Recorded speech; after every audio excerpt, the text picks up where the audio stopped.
જેતપુરના કાગવડ ખોડલધામ મંદિર ખાતે પ્રથમ નોરતે પદયાત્રા યોજાઈ હતી, જેમાં કાગવડથી ખોડલધામ સુધીની પદયાત્રા ખોડલધામના ચેરમેનની અધ્યક્ષતામાં યોજાઈ હતી। આ પદયાત્રામાં રાજકીય આગેવાનો પણ જોડાયા હતા। કાગવડ ખોડલધામના પદયાત્રા સાથે ધર્મસભા પણ યોજાઈ હતી। ખાસ કરીને ખોડલધામ ખાતે યોજાયેલ સભામાં નરેશ પટેલે ખોડલધામના મંચ ઉપર ક્યારેય રાજકારણ કરવું નથી તેવું નિવેદન આપ્યું હતું અને એકતા રાખવા હાકલ કરી હતી।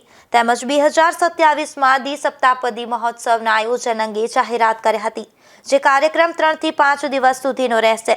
તેમજ અનેક કાર્યક્રમોમાં લોકોએ પોતાના વિચાર રજૂ કરવા નરેશ પટેલ આહવાન કર્યું હતું।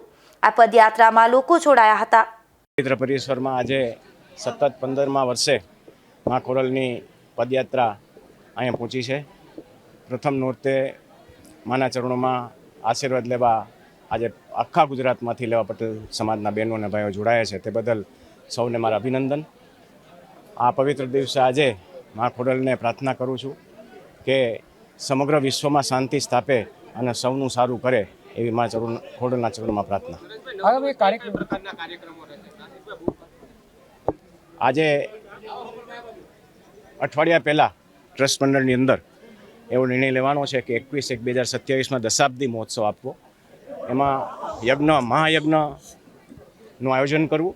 મહાયજ્ઞની સાથે ફક્ત એક દિવસનો નહીં પણ 3 થી 5 દિવસની વચ્ચે આ કાર્યક્રમ થાય અને અનેક કાર્યક્રમો આપવા। કાર્યક્રમની કોઈ પણ રૂપરેખા હજી નક્કી કરવામાં નથી આવી। સમાજના કાર્યક્રમની અંદર રાજકીય નેતા પોતાનો જસ કાઢવા માટે આવતા હોય છે, તો આજે પણ ઘણા રાજકીય નેતા હતા। આ નિવેદનને કઈ રીતે જુઓ? પોતપોતાના નિવેદન સૌ કરતા હોય છે।